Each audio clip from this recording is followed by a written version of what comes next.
Hello and welcome to the Rask Network. What you're about to hear and see is limited to general financial information only. Please be sure to speak to your financial planner or refer to our financial services guide available at rask.com.au/FSG before acting on the information. G'day, welcome to the Australian Property Podcast. I'm Pete Wargent from Alan Wargent Property Buyers. This is our weekly 2 cent segment. I'm here with Chris Bates, refreshed back from Indonesia, I think. Chris, how was your break? It was good, mate. Obviously we went to Bali, which I hadn't actually been before. I don't think I can officially say I'm Australian now because Bali? Exactly. So I can actually have an Australian passport because I've got a stamp in there with Bali in it. But I was surprisingly absolutely loved it, to be honest. I mean, obviously you've got the Kuta, Seminyak, Canggu sort of area, which is all party and a bit of a tourist trap. Once you start getting away from that, we're down to Uluwatu and Jimbaran and Nusa Dua and a place Sona or whatever it's called. There's a real luxury side to it as well. We were being a bit of a tight ass, I guess. We had a hotel, but we figured out there's a bit of a hack where you can go to pretty much any 5-star ultra luxury, $1,000 a night places and get yourself a day pass. And the day pass basically offsets itself against the food. And so you can swim in an infinity pool on a cliff edge overlooking a beach and not have to pay the $1,000 a night to stay there. So, we were those gate crashers at the hotels. How have you been, Pete? Yeah, pretty good. Yeah, I spent a fair bit of time in Bali over the years. I used to live in Timor-Leste for a few years, but you could only get 60-day visas there. And then you had to leave the country every couple of months. So Bali is obviously the easiest and probably most attractive place to go. But you're right, there's some really good and very popular spots these days. And I think sometimes gets a reputation as the bintang wearing, singlet wearing Aussies going to sort of those near the airport locations. But there's some fantastic parts of the island as well. So, but it's a while since I've been actually, so I must be due a trip over. What have you missed when you've been away? I've been busy at a funeral this week, so I've been travelling around a bit, and work's been busy. And there's been a stack of news which you may or may not have been reading while you were by the pool. So we'll cover off some of that today, I guess. So I'll just run through the top 3 stories that we're going to cover. So firstly, there's been a whole stack of government announcements, both at the state and at the federal level in terms of housing supply in particular, but also a whole range of cost of living measures, first home buyer grants. And it would probably take us the entire 40 minutes to run through all of the details of it. But we'll just sort of look over that and just have a look at some of the implications for what might be coming from government intervention and government policy. Secondly, there was some mid-year respite for renters as international students haven't been around so much. SQM research reported a slight decline in asking rent, so we'll take a look at that. I think it may be a cyclical thing as the year goes on, probably a bit too early to call the end of the rental crisis. And then thirdly, insurance costs have effectively doubled in 2 years for homebuilders in Victoria, a massive premium increase again coming up. So some implications there for housing supply, which is already struggling. So, Chris, let's start with some of these announcements that you might have missed while you were away. So it's been hard to keep up with all the announcements the past couple of weeks. Obviously, there's elections and election seasons. That's a big part of it.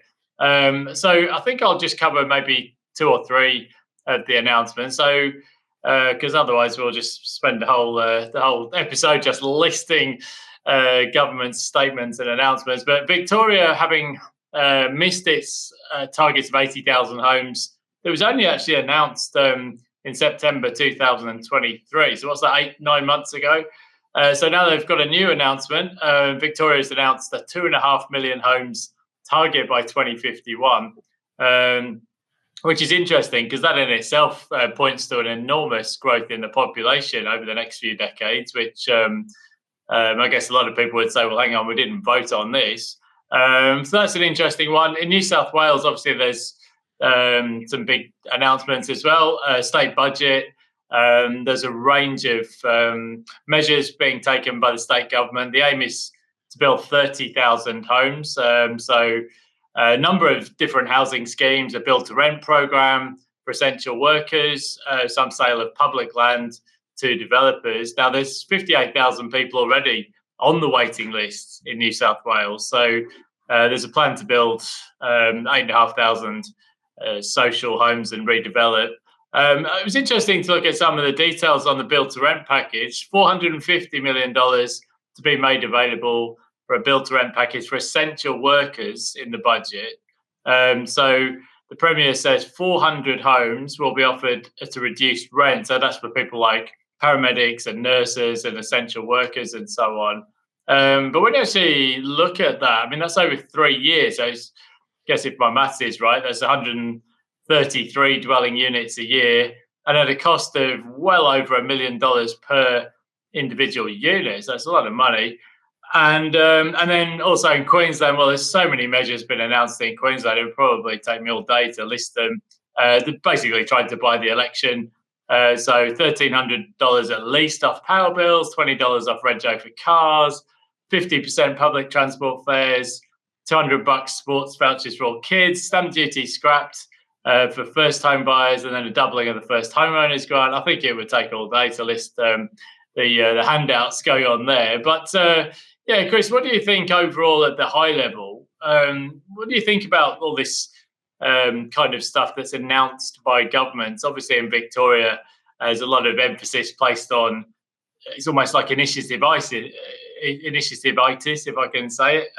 That they feel as though if they announce something, then magically something might happen down the track. So obviously not a lot going on. But what do you think in terms of influence on the market? Does government intervention play much of a role, or is it more of a market-based system?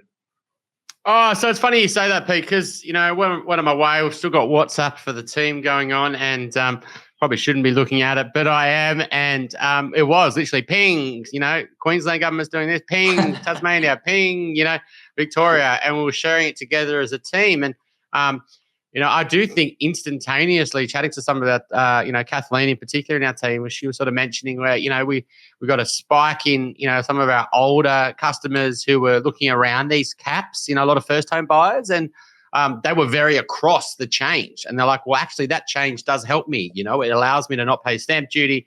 And it now means I can enter the market now. So I do think it brings forward a bit of future demand. It also allows people to spend a bit more because they haven't got to pay things like stamp duty. I'm always very conscious of ignoring ones that focus you to buy new property. Obviously, that's in the government's interest to offer that incentive because the amount of money they make on new build absolutely wipes out what they give out. And so those are a bit of a fake gift, I guess. It's really just the government trying to sell more of their product, which is the developer's product, which they make more money on, right? And so, but anything that increases the cap for when first home buyers don't have to pay stamp duty, obviously that's going to absolutely increase demand in the market and instantaneous. I think a greatest example of that on the severity of that is when the New South Wales government changed it from no stamp duty up to 1.5 million and you pay land tax last year, and everyone was like, oh yeah, it wouldn't affect prices very much. Well, bang, straight away that was all factored into prices and more. And there was a real rush, particularly because there was an end on that policy. But even without that end, prices that were anything around 1.5 just quickly got repriced at 1.5 million or above, to be honest. And so, yeah, I think there is an instantaneous hit. And then as more and more people hear about it, and there's more and more demand at open homes, people start to feel a bit of FOMO, and then that starts to drive prices higher. And it's all about sort of just encouraging, more buyers into the market. Ultimately, though, what's pushing prices up, there's still prices are going up even without these incentives, right? So you don't really need to be putting more demand in the market, but you want to be trying to win their votes and show that you're doing something for them. But it's really the lack of supply that is really holding prices up and forcing prices up. And when you talk about building costs, which we'll talk about later, that's not going to give us a lot of supply coming, and a lot of people are stuck in their homes. And so, yeah, I've been surprised how much there is coming on, but I also think I thought it was a bit so shocked how the budget didn't say more at a national level, to be honest. But I think you could easily see this getting access to super be a really big battle in the next 6 to 12 months. I think the Liberal are going to have that as a policy, and that would absolutely kick prices up dramatically very fast, very similar to that $1.5 million cap in New South Wales.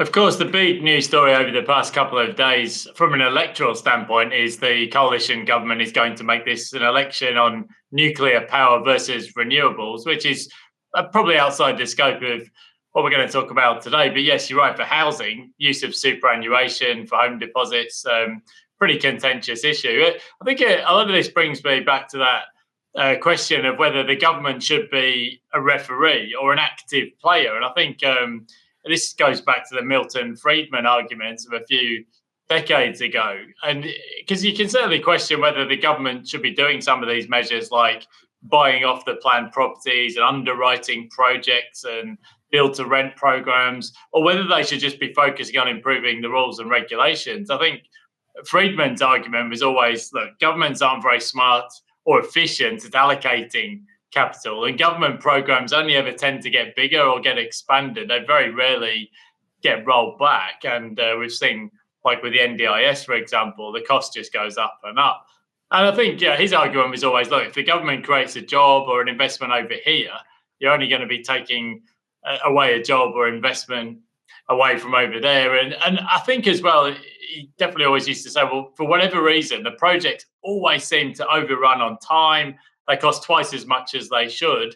And there's a cast iron example here in the New South Wales state budget, well over $1 million per unit. Now, if the government's got access to land, last time I looked, the cost of building a unit's what, 500K, 400, I think, something like that. That's one they'll have to check. But it shouldn't be costing 1.15 million or whatever per dwelling. But that's just the way all these government projects seem to go. And also that they always seem to overrun on time as well. So look, the Friedman argument was basically government should be responsible for defence, protection of the citizens through policing and the law, judicial system, and then just to deregulate most areas of the economy, let the free market sort it out. So yes, but there's a lot at the moment, a lot of announcements, and not just in housing. Obviously, energy is massive as well, about the government just not really being the referee, just getting actively involved in the allocation of capital and now building up housing as well. So yeah, it's kind of an ideological question, really, and as to how much of a difference it's going to make with the government tackling social housing. Look, I think my take on is if you look at rents over the past few decades, that most people are paying the same amount of rent as a share of their income as they always have done, but it's right down at the bottom of the market where we just haven't provided affordable rentals. And I think that's potentially where the government might step in. Look, I think, the dream scenario where the government just watch the property market do its thing and just let it market forces sort itself out. I just don't think that's ever going to happen. The amount of wealth that we've got, particularly in the residential part, and then how the wealth effect affects our economy, and it also affects our banking system and our construction industry and so many other things. It's just too big to fail. And when things aren't looking good, they're going to naturally try to do things to increase demand. And you've also got home ownership and security. And the way that our system works is that, unless people are feeling like they're benefiting and they're getting part of it and they're not getting disenfranchised, you're going to naturally be able to pick up votes that way. And so, I just don't think it's in anyone's interest not to tinker with it. I think the COVID scenario and what they did with bank holidays and I think what they'll do when things aren't looking good, increasing, borrowing capacities and APRA playing with borrowing capacities, I think the tinkering will just keep on happening, and it'll happen at a bigger level. And because you'll have to keep, creating opportunities. I think an interesting thing at the moment is we're starting to see some real murmurs within the banks of, even in the AFR today, around lenders' mortgage insurance and self-insuring from the bank, and the bank basically coming up with their own policies with higher LVR loans. And so that would be another thing that I could see changing in the next 1 to 2 years, where you can get, 90-95% loans without lenders' mortgage insurance, and mass market products coming into the market again, which not 105% like when I went to the UK back in 2007 you could get, but I do see, no LMI loans at, 90 and 95% coming into the market in the next couple of years. Definitely, there's certainly a push, I think, to get that regulatory assessment buffer looked at, because it's really constraining a lot of first-time buyers, even potential investors as well now. Stress testing with that 3% buffer is certainly knocking quite a lot of potential borrowers or buyers out of the market. So, yeah, pretty interesting. And as you said, I don't think the days of leaving the housing market alone by governments are long gone, I think, and that will continue. So let's take a look at this second story. So some mid-year respite for renters. So SQM Research reported asking rents fell about 0.5% last month, which doesn't sound like a lot, but that's the first time since April 2020, effectively the start of the pandemic. So I think it's probably, like my reading of this, it's too early, I think, to call time on the rental crisis. My gut feel is that with 2.75 million temporary visas these days, and 750,000 student visas, it's probably a quiet time of year. There's changes in term times, and SQM did report that vacancy rates were a bit higher in some of those CBD fringe areas, particularly lower demand for student rentals. So I think, the demand could come roaring back in the summer term, and then in the new year when students come back after the Christmas break. I think the most interesting test case will be Victoria.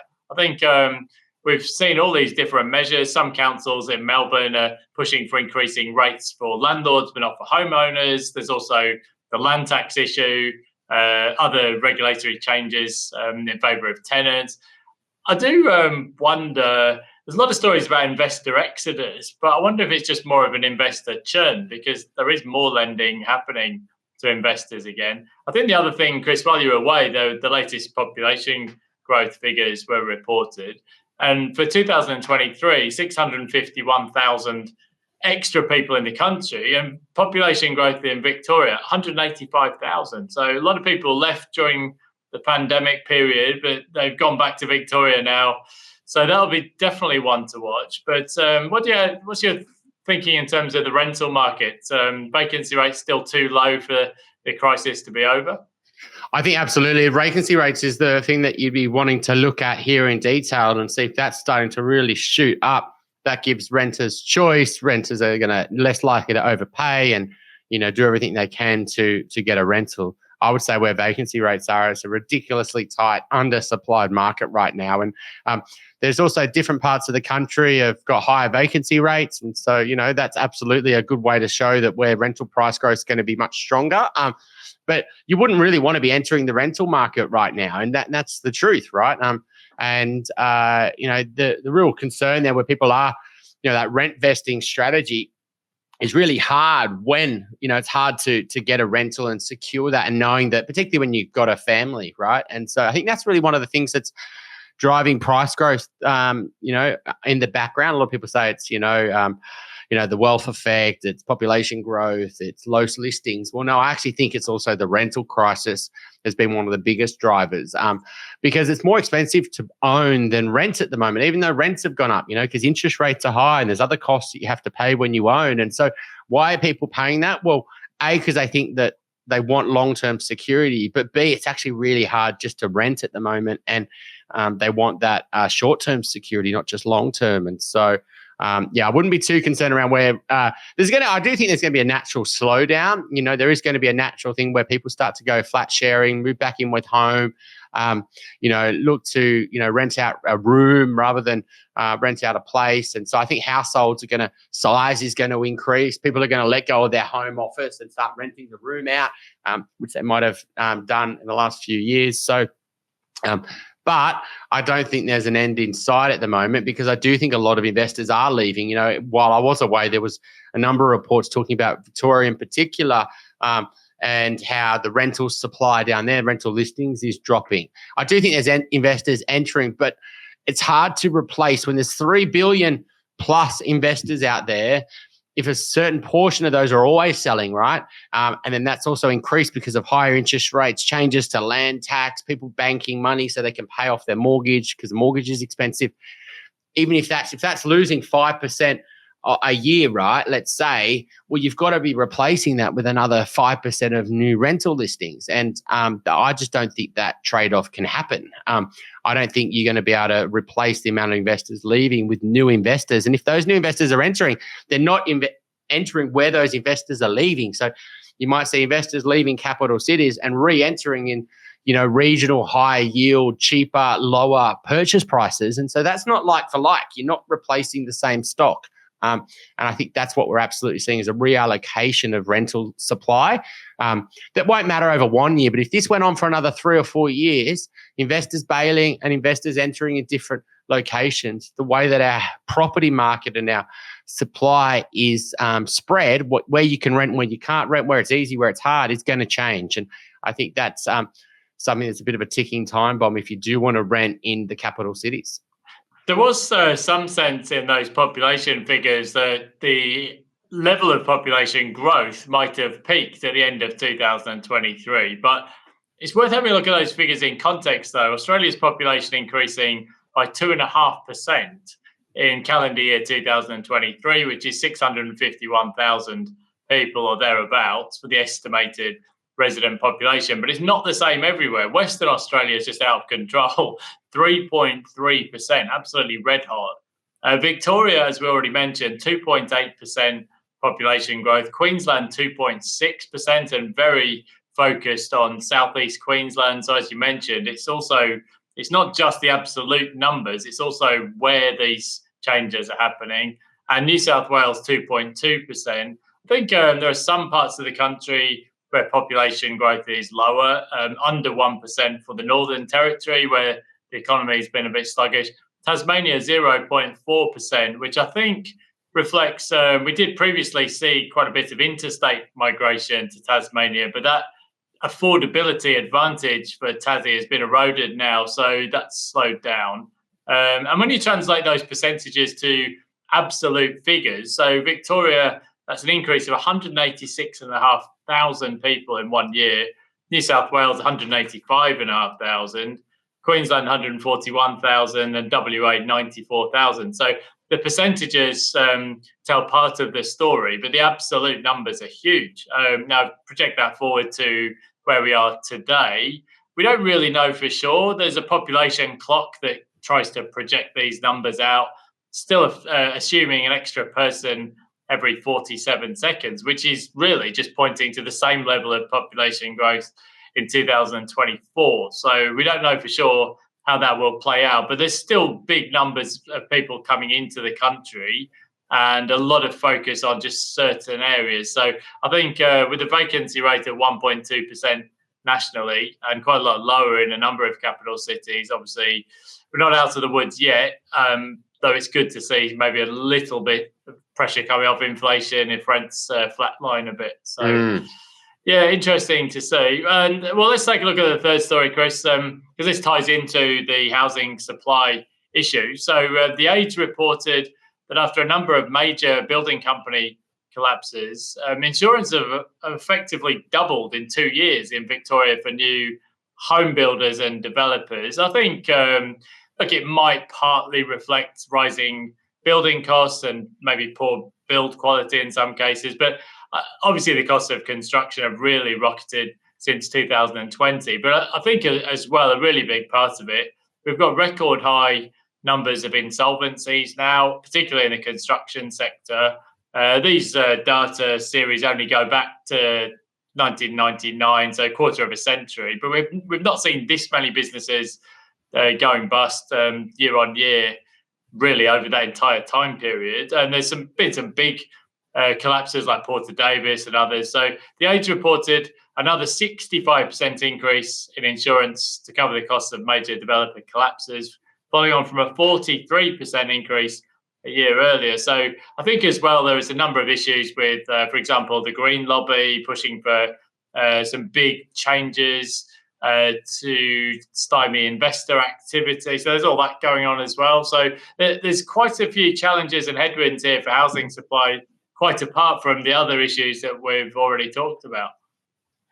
Yeah, and I think the housing supply that we are building isn't what we've probably built in the past. So, yeah, we've still got approvals that are way down, but there are things getting built. But you got to think, well, what is actually getting built? And I don't mind personally what they're probably building, because I do think we do need to release a lot of our older generation out of houses to reallocate those houses to people who probably need more bedrooms. But a lot of them, in fairness to them, would say, well, I'm not going to downsize out of my house. A, it's been great for me tax-free. B, it doesn't affect my pension. And C, I can't actually find something I want to live in because the build quality's been pretty poor. They're all too small, these apartments, and they're not actually something desirable for me to leave within my go down from my house. And so I think a lot of what's getting built is now targeting that sort of downsizer market. But also I think what they're building is things that suit families. Now, typically high density wasn't built for families. It was built for couples and investors and singles, right? It wasn't the way that they designed the building, the way they do the floor plans and the rooms and the room size and the gardens and the facilities. And it wasn't targeting that market. But I think the smart developers out now and the ones who are building more higher density and the bigger builds are trying to hit those two demographics.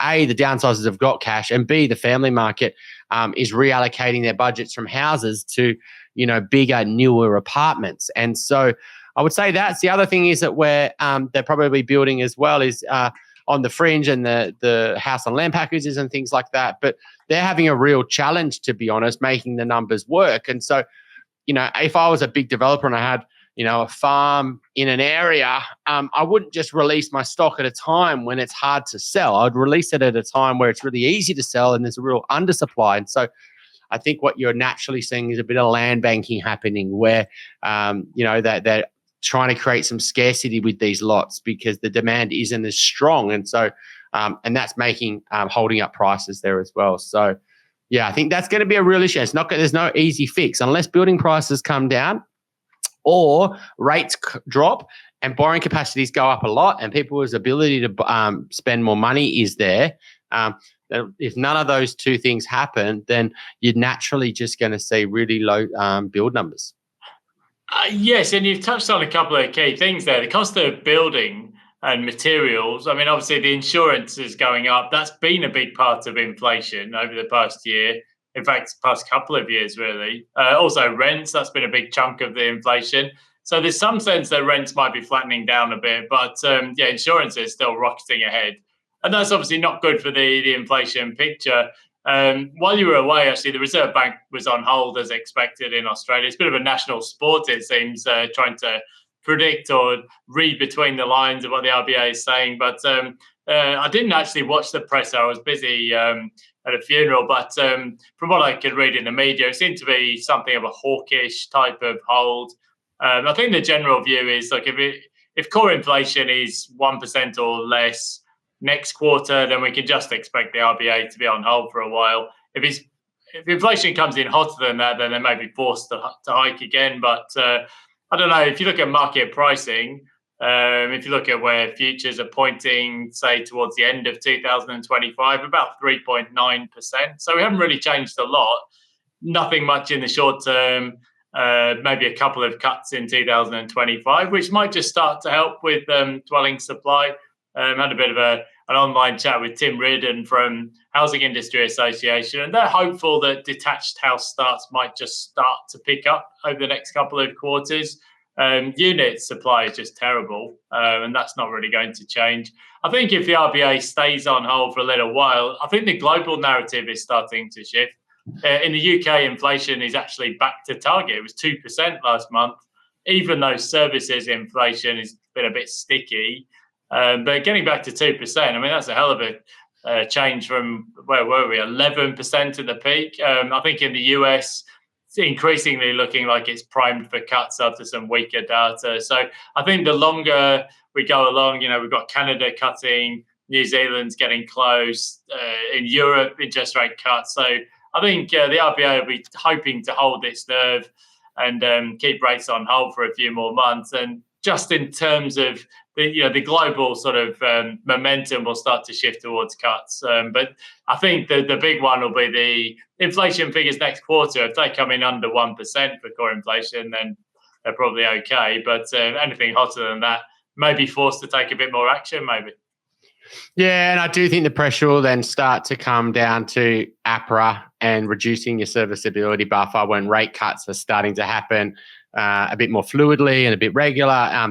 And I think you're right, Pete. I think there's an article I read in the last couple of days as well as just the impact. I think Narita Conisbee put it out with Ray White, to be honest, and just how much our interest rate settings and our monetary policy does affect our mortgage market and our broader economy. And so I think we're feeling a lot of pain out there, right? And so if you start to, and I think the market's staying obviously ridiculously resilient in the face of this interest rate uncertainty. And so are rates going to stay higher for longer? Are they going to get cut? And so there's absolutely that in the market. But if you look at the front page of the AFR today, I'm not sure if it's on the front page, but on the front page of the website, they show what they predict in prices over the next 12 months. And even in the face of all this, they're still predicting some, not that I take it as gospel at all, but you can see that positive feedback, that media sentiment of price growth is also playing into the market. That feeling of FOMO. Well, yeah, I've been surprised that prices have gone up over the last few years, even though rates are high. I just don't want to be surprised again over the next 12 months and regret it. And that's what the media is telling me. So maybe I need to buy. And so you can just see how sentiment affects prices so much. Is that the third story done now, Pete? What else is that? Yeah. Yeah, I'll add Nerida's little piece there to the show notes because, I saw that too on LinkedIn. And it actually is a good little piece of analysis from Nerida, Ray White. So just showing which countries are the most susceptible to or sensitive to changes in monetary policy. And Australia is really top of the tree. A range of different reasons, high household debt comparatively, supply constraints, high valuations. We don't really have many fixed rate mortgages. Most people are either on variable rates or short-term fixed rate mortgages. All of those factors really just make Australia much more sensitive to changes in interest rates. I think it's some other countries had to go higher and harder on interest rates to get the desired effect. I think in Australia, we've seen 5 quarters of negative GDP growth in per capita terms. So obviously the rates are working. It'll be good to get that confirmed by inflation getting back down to target. I think a lot of the government and the state governments are trying to actually artificially get us back there with some of these cost of living handouts. But we're just not quite out of the woods yet. I think few issues, things like services inflation, insurance, rents, they just haven't come back to where they need to be. So a bit of work to be done yet. So that's all of the 3 news stories for this week. So just to recap, we covered whether the government should be referee or active player. Very, very involved. A lot of announcements this week, all around the states. Some respite for renters in the middle of the year with asking rents falling. And new home builders hit with a 65% insurance increase in Victoria. Painful. So what's on this week, Chris? No barley. So you're back to reality, I guess. No barley, and probably won't get attacked by, if you're watching on YouTube, attacked by my son again and get cut up from his wrestling with me and smashing toys into my faces. But head down, bum up now for the next few months. We've got our office going through a big reno, so we had to move upstairs for the next 2 months. And surprisingly, there's still quite a lot of buyers out there. And even though it's in winter, I mean, it was winter salsa today or tomorrow. That's surprising for me a little bit. There is that real appetite to purchase. And buyers are entering and they're buying pretty soon after they get pre-approved, which is a sign, I would say, where there's a bit of urgency there from buyers. They don't just want to sit on their hands. And that, and you can see that with some listings data. I think I was looking at, I was away or prior to going away, and us actually was a podcast with Lewis Christopher actually, and the amount of stock that was selling within the first 30 days, right? It's still quite high.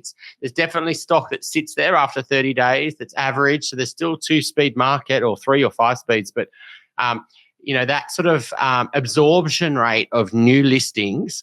And so if it is a decent property, does it get snapped up pretty fast, and does it get And that's still pretty high. So, buyers are picky, but when there is a good property, they snap it up and it doesn't just sit on the market. And that's really a sign of strength in the market. Now, I don't know, another sign would be how many bidders are at an auction and how many people are at open homes and all these sort of things. But I can tell as a broker, we can see that the time from someone engages us to when they buy, we're noticing that to be quite short at the moment, versus other times like 2018 when that can really stretch out. People are very nervous and take a long time. So I look forward to having this chat next week, Pete. I have missed it, and hopefully you have too as a listener as well. So we'll chat to you all next week, and happy Sunday. Yeah, sounds good. Thanks, Chris. And if you've got broking questions, we've got a link in the show notes. You can get in contact with Chris. Or if you're interested in property strategy, drop me a line. It's all linked in the show notes. So have a great weekend, everyone, and we'll see you during the week. See you next week. Cheers. Thanks for watching this video on the Rask Network. While you're here, don't forget to like and subscribe so you can get videos each and every day on business, finance, investing, and so much more.